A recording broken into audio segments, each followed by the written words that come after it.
tener una corta reflexión de la palabra de nuestro Dios, para lo cual leo el versículo que está en el libro de Juan, en el Evangelio de Juan, capítulo 12, verso 47, y dice así: al que oye mis palabras y no las guarda, yo no le juzgo, porque no he venido a juzgar al mundo, sino a salvar al mundo.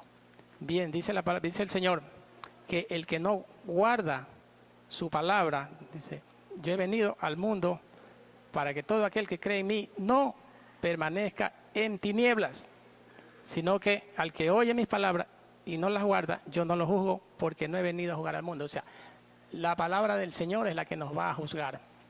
El Señor no nos juzga, sino su misma palabra, la palabra que Él ha hablado. Esto es porque a veces nosotros tenemos cierto recelo, ¿verdad? Por esto yo hago esta meditación de esta palabra, porque tenemos recelo cuando estamos en un ambiente hostil, nos encontramos en un trabajo, nos encontramos en un colegio, en una universidad, ¿verdad? Como que nos detenemos, nos retenemos, ¿no? Y no predicamos la palabra de Dios. Eso es no guardar la palabra del Señor. Nosotros tenemos que ser guardadores de su palabra en obediencia y también predicando la palabra de Dios.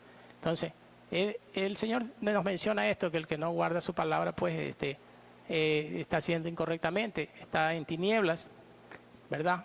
Porque no obedece a la palabra de Dios. Esto le ocurrió al pueblo de Israel, que no obedeció a Moisés. El Señor le dio al pueblo de Israel su palabra, la ley, a través de Moisés.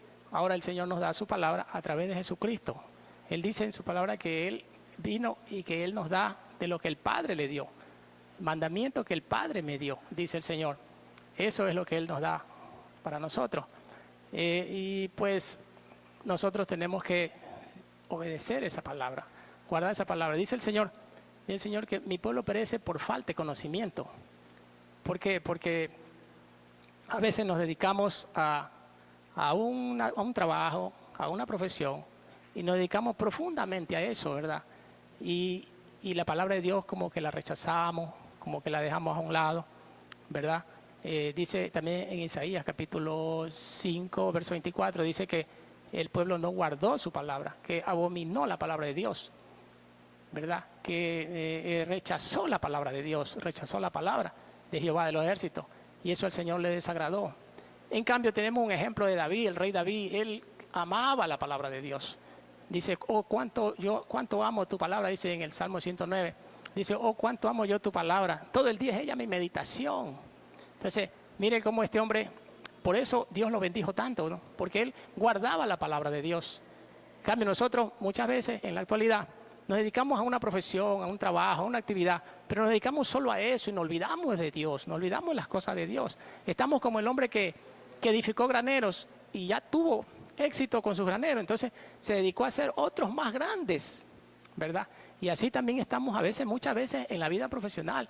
Ya estudiamos una profesión que se llame ingeniería, se llame leyes, se llame medicina, ¿verdad? Y nos dedicamos solo a eso y profundizamos y estamos cada vez más.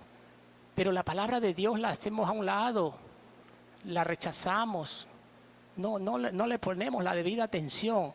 El Señor no quiere no es el deseo del Señor que usted no estudie, que usted no labre su futuro con una buena profesión. Sí, por supuesto, pero que usted guarde la palabra de Él también, que no haga a un lado la palabra de Dios, como el ejemplo del granjero. Él se dedicó solo a eso, solo a hacer más grandes los graneros. A lo mejor fue un hombre de éxito en su tiempo, a lo mejor fue un hombre en el ambiente económico solvente, ¿verdad? Pero ¿qué pasa? Que el Señor vino una voz de noche y le dijo, necio, le dijo, lo que has provisto, ¿de quién será? Entonces el Señor le está haciendo ver el error grande de descuidar la palabra de Dios. Entonces, de eso se trata el versículo de esta noche que hemos leído. El que oye mi palabra y no las guarda, yo no le juzgo, porque yo no he venido a juzgar al mundo, sino a salvar al mundo. El que me rechaza y no recibe mi palabra, tiene quien le juzgue.